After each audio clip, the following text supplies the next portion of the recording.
questions. Is Sir Keir Starmer running scared by cancelling local elections? I think it is a scandal that the local elections are being cancelled or postponed yet again. And the excuse that it's about local government reorganisation doesn't wash. They've had plenty of time to do this. What we're seeing is a Labour government that wasn't actually ready for government, and they've come in and they're making up their plans as they go along. People need their democracy. They want to have a chance to vote for their local representatives, and I support them. This is not something that should be happening. Why do you think former Tory donors think Nigel Farage is a better option than you? They don't think he's a better option. Actually, they think that the Conservative Party just needs to be more conservative.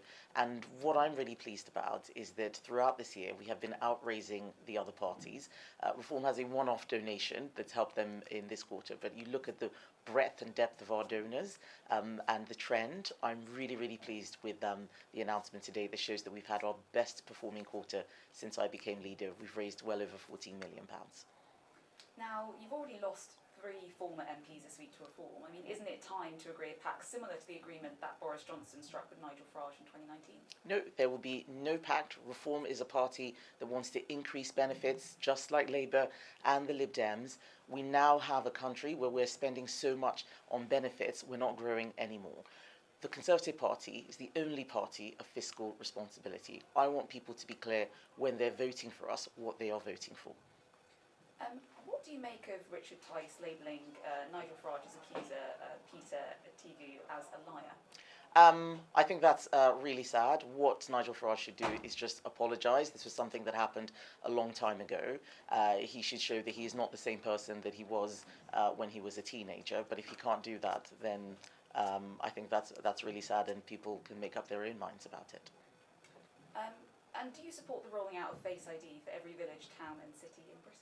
Yes, facial recognition was one of the policies that we announced at conference. So when the government actually does something that we agree with, we will support them in that. We're seeing crime increase under Labour. They need to crack down on it. We would also do more, having thousands more police officers. People want to see police on the beat. They want to know that they are preventing crime as well as catching criminals. Just finally, on your visit today, the crisis in send funding has been going on for years, including under the Conservative government.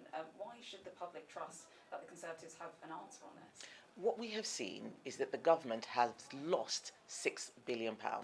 They were so focused on creating a budget for benefits that they completely forgot about special educational needs. £6 billion is a lot of money. They don't know where it's going to come from. The Education Secretary has a lot of serious questions to answer, and that's why I'm in a school today wanting to raise awareness about this issue.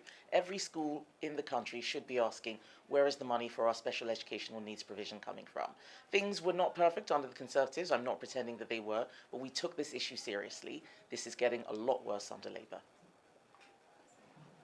Okay, probably once. Yeah, because two more to discuss.